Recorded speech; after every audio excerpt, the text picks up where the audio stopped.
Assalamualaikum students, welcome to biology with Medico. Today we are going to discuss about disorder of kidneys. This is the last topic of our second chapter. First is kidney stone. अब kidney stone को हम दूसरा नाम कैल्कुलाई भी कहते हैं, ठीक है। किडनी स्टोन एक तरह का सॉलिड मास होता है जो क्रिस्टल्स की फॉर्म में होता है।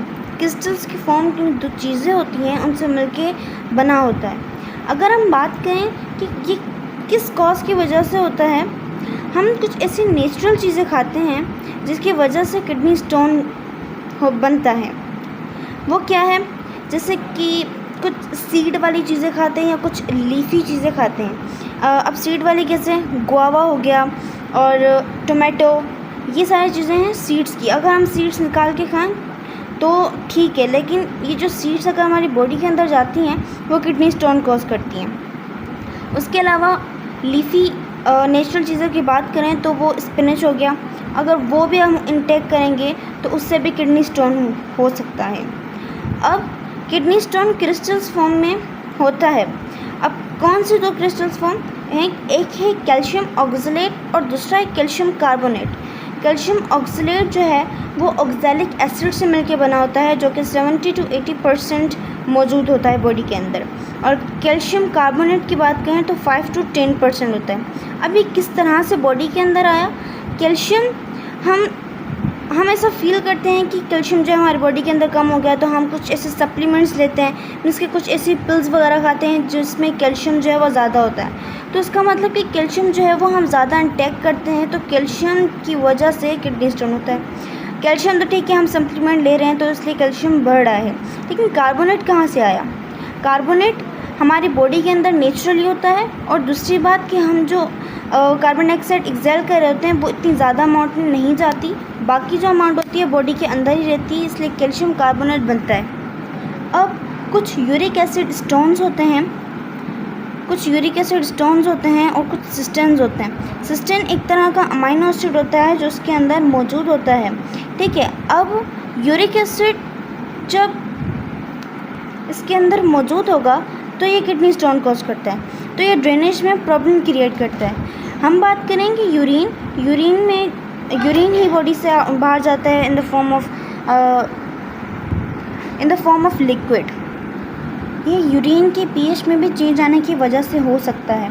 अगर यूरिन के पीएच में चेंज आएगा तो फिर मॉलिक्यूल्स जो हैं वो आपस में क्लोज होना स्टार्ट हो जाएंगे, और जब क्लोज होना स्टार्ट होंगे तो फिर ये किडनी स्टोन बनाते हैं, मतलब स्टोन बना देते हैं जब यूरिन की पीएच में चेंज आएगा। और ये डिहाइड्रेशन से भी हो सकता है, जब हम वाटर का इंटेक इतना ज़्यादा नहीं करते हैं जिसकी वजह से ये स्टोन्स क्रिएट बनना स्टार्ट हो जाते हैं, तो डिहाइड्रेशन से भी किडनी स्टोन बनते हैं। अगर हम वाटर को इंटेक ज़्यादा से ज़्यादा करें तो ये चीज़ क्रिएट होगी नहीं, मतलब स्टोन्स वाली ये सारी चीज़ें जो हैं वो बनेंगी ही नहीं। तो क्या होता है कि अगर मॉलिक्यूल्स क्या होंगे, वो यूरिन से सेपरेट होना स्टार्ट हो जाएंगे, या तो नीचे बैठना स्टार्ट हो जाएंगे, किडनी के नीचे बैठना स्टार्ट हो जाएंगे, स्टोन्स जो हैं वो डिपॉजिट होना स्टार्ट हो जाएंगे, ठीक है। तो कुछ ऐसे स्टोन्स होते हैं जो कि टूट जाते हैं, क्यों? क्योंकि वो हार्ड नहीं होते हैं। अगर हार्ड होंगे तो वो ब्रेक नहीं हो सकते, अगर वो सॉफ्ट हैं तो वो in the crystal form, sand की फॉर्म में ब्रेक होके यूरिन में वो फिर बॉडी से बाहर चले जाएंगे विदाउट पेन करें। वो पेन नहीं करेंगे, फिर वो बॉडी से फिर बाहर चले जाएंगे। तो अगर इनकी साइज़ लार्ज होगी, ठीक है, स्टोन्स की साइज़ लार्ज होगी तो स्टोन जो है वो डैमेज करेगा किडनी के टिश्यूज़ को भी। और अगर ये यूरिनरी ट्रैक के अंदर स्टक हो गया, मीन्स कि इस तरह से यूरिनरी है ट्रैक, इसमें अगर फंस गया तो भी जो है वो रीनल फेलियर हो सकता है। मीन्स कि बहुत रेयर है, पेन होता है लेकिन रीनल फेलियर इतना नहीं होता है, मीन्स कि किडनी फेलियर इतना नहीं होता है, लेकिन ये जब ट्रैक में फंस जाता है तो पेन ज़्यादा करता है, बहुत शदीद पेन करता है, ठीक है। अब ये एक मशीन होती है लिथोट्रिप्सी, ये नॉन सर्जिकल वे होता है। दो तरह से किडनी स्टोन को ख़त्म किया जा सकता है, एक नॉन सर्जिकल वे होता है और एक सर्जिकल होता है। ये जो मशीन है ये नॉन सर्जिकल है और ये हार्मलेस होती है। अब इस मशीन का काम क्या है कि अगर स्टोन का जो साइज़ है वो कंपैरेटिवली स्मॉल है तो वो इस टेक्निक के थ्रू वो ब्रेक डाउन हो सकते हैं। किस तरह से कि इसमें अल्ट्रासोनिक वेव्स होती हैं, मीन्स के साउंड वेव्स होती हैं, इनको जो है वो किडनी के अंदर भेजा जाता है वो स्टोन्स को ब्रेक डाउन करने के लिए। अब कैसे ब्रेक डाउन हो, क्यों ये अल्ट्रासोनिक वेव्स भेज जाती हैं? क्योंकि इनकी फ्रीक्वेंसीज जो हैं वो बहुत हाई होती हैं, जिसके थ्रू जो छोटे छोटे स्टोन्स होते हैं वो ब्रेक डाउन होंगे और उनको ड्रेन कर दिया जाएगा यूरिन के अंदर। ठीक है, अगर स्टोन जो है वो लार्ज है तो वो इस लिथोट्रिप्सी से मतलब टूटेगा नहीं। लिथोट्रिप्सी मशीन से अगर बड़े साइज़ का है, लार्ज साइज़ का है, तो वो नहीं टूटेगा, वो फिर रीनाल सर्जरी से रिमूव होगा। हमने कहा कि ये नॉन सर्जिकल वे है, तो नॉन सर्जिकल वे से छोटे छोटे जो स्टोन्स होते हैं उनको ब्रेक डाउन किया जा सकता है, लेकिन अगर लार्ज होंगे तो उसको नॉन सर्जिकल वे से नहीं बल्कि सर्जिकल वे से हम उसको ब्रेक डाउन करेंगे। ठीक है, या तो हम बॉडी से उसको बाहर निकालेंगे। अगर हम वाटर का इंटेक ज़्यादा करते हैं तो किडनी के स्टोन्स की फॉर्मेशन मिनिमाइज़ हो जाएगी, उसके चांसेस कम हो जाएंगे अगर हम वाटर का इंटेक ज़्यादा करते हैं। अगर बन भी गए हैं तो अगर वाटर का इंटेक ज़्यादा करेंगे तो वो स्टोन्स जो हैं वो ब्रेक डाउन होना स्टार्ट हो जाएंगे एंड देन यूरिन की फॉर्म में बॉडी से बाहर चले जाएंगे। अब है किडनी फेलियर को हम रीनाल फेलियर भी कहते हैं। इसमें क्या होता है, एक किडनी जो है वो अपना काम करना बंद कर देती है। किडनी का यूनिट होता है नेफ्रॉन, इसका पूरा फंक्शन इसका है।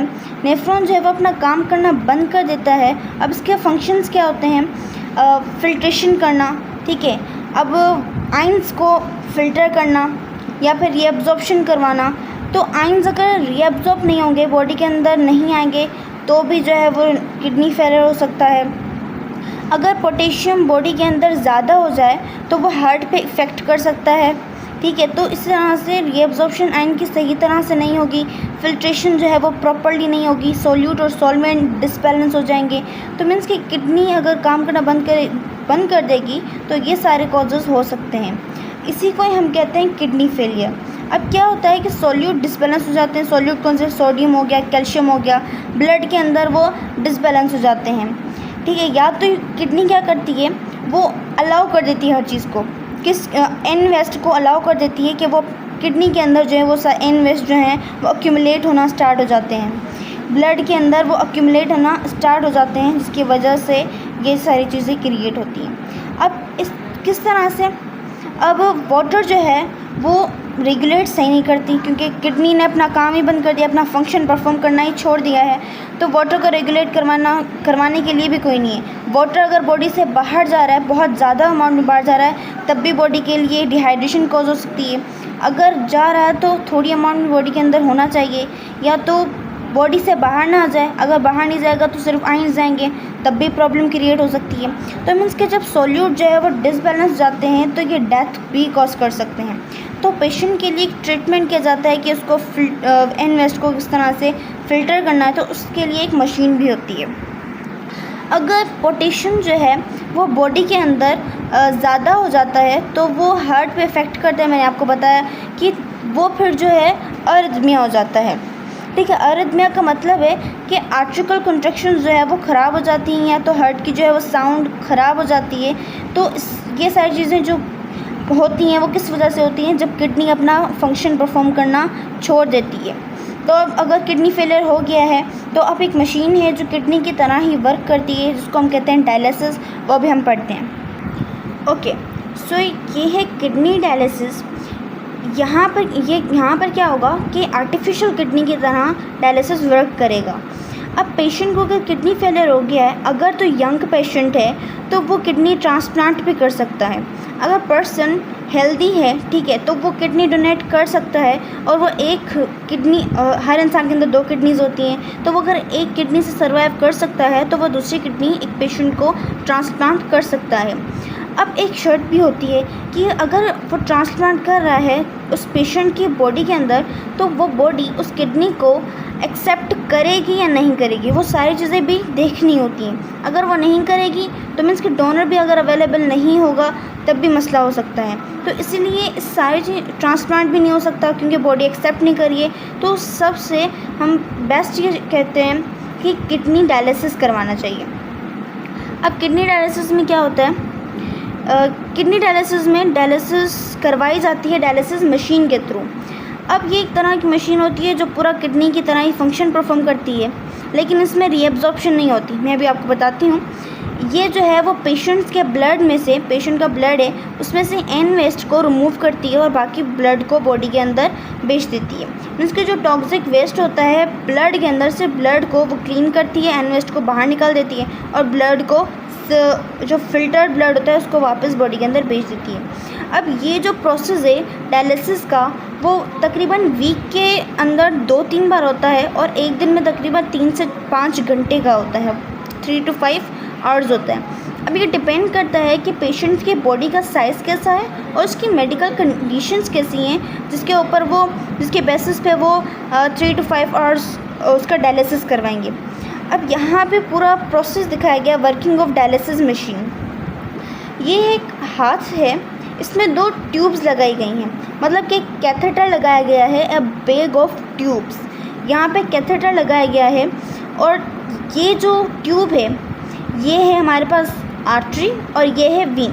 और हमें पता है कि आर्टरी का मतलब, रीनल आर्टरी का मतलब कि अनफिल्टर्ड ब्लड आएगा, मतलब जाएगा, और रीनल वीन का मतलब कि फ़िल्टर्ड ब्लड बॉडी के अंदर वापस जाएगा। तो यहाँ से ब्लड जो है वो पंप होता हुआ इस ट्यूब से आएगा। पंप यहाँ इसलिए लगाते हैं कि उसमें चीज़ें देखें कि जैसे हार्ट होता है ना, मतलब हार्ट जिस तरह से काम करता है तो उसी तरह से पंप लगा दिया गया है तो वो हार्ट की तरह ही वर्क करता है। पूरा वर्क नहीं करता लेकिन थोड़ा सा जो ब्लड का काम होता है वो करता है। और ब्लड जो है फिर यहाँ से मूव करता आएगा। ये जो है वो ब्लड थिनर है, ये इसलिए लगाया गया है ताकि ब्लड जो है वो क्लॉट ना हो सके और सीधा सीधा ब्लड जो है वो उस डायलिसिस मशीन के अंदर आ जाए। डायलिसिस मशीन के अंदर आएगा एंड देन फिर डायलिसिस फ्लूइड जो है वो इसके अंदर डाल दिया जाएगा। डायलिसिस फ्लूइड क्या करेगा कि जो ब्लड अनफिल्टर्ड आया है उसमें से एन वेस्ट को बाहर निकालेगा और फिर फिल्टर्ड ब्लड को वापस भेज देगा। अब ये जो ट्यूब्स हैं हमारे पास, ये पूरी ट्यूब्स होती हैं, जहाँ से पूरा आपकी बुक में क्लियर होगा because this is a black and white book. तो ये जो ट्यूब्स होती हैं इनमें अनफिल्टर्ड ब्लड आता है, फिर इसमें छोटे छोटे पोर्स होते हैं, स्पेस होता है, माइक्रो स्पेस होते हैं जिनमें से एन वेस्ट बाहर इस डायलिसिस फ्लूइड के अंदर आता है। ये डायलिसिस फ्लूइड है, साइड में 4 ट्यूब्स हैं और साइड में डायलिसिस फ्लूइड है। अब जो अनफिल्टर्ड ब्लड है वो इस डायलिसिस फ्लूइड के अंदर आएगा। ब्लड से एन वेस्ट डायलिसिस फ्लूइड के अंदर आएगा एंड देन फिर डायलिसिस क्या करेगा, एन वेस्ट को यहाँ से कैरी करके इससे फिर बाहर निकाल देगा। देन फिर ये जो अनफिल्टर्ड ब्लड था फिल्टर्ड में चेंज हो गया, फिर जो फिल्टर्ड ब्लड है वो इस ट्यूब से यहाँ पर आएगा। अब ये क्या है, एक बबल ट्रे पे इसमें एक नेट लगी हुई होती है, यहाँ पे एक नेट लगी होती है। ये क्यों लगी होती है, ताकि ब्लड में कोई बबल्स तो नहीं जा रहे, क्योंकि बबल्स अगर ब्लड के अंदर होंगे और देन फिर बॉडी के अंदर जाएंगे तो डेथ कॉज कर सकते हैं, क्योंकि बबल जो है वो ब्लड के अंदर होना ज़रूरी नहीं है, मीन्स कि वो डेथ भी कॉज कर सकते हैं कि अगर बबल्स या एयर जो है वो फिल्ड जो होती है वो ब्लड के अंदर बॉडी के अंदर चली जाती है। तो इसलिए ये बबल ट्रैप लगाया जाता है ताकि बबल्स जो हैं वो ना बने ब्लड के अंदर और ये सही सलामत जो है ब्लड, फिल्टर्ड ब्लड इस ट्यूब से रीनल वीन से जो है बॉडी के अंदर वापस चला जाए।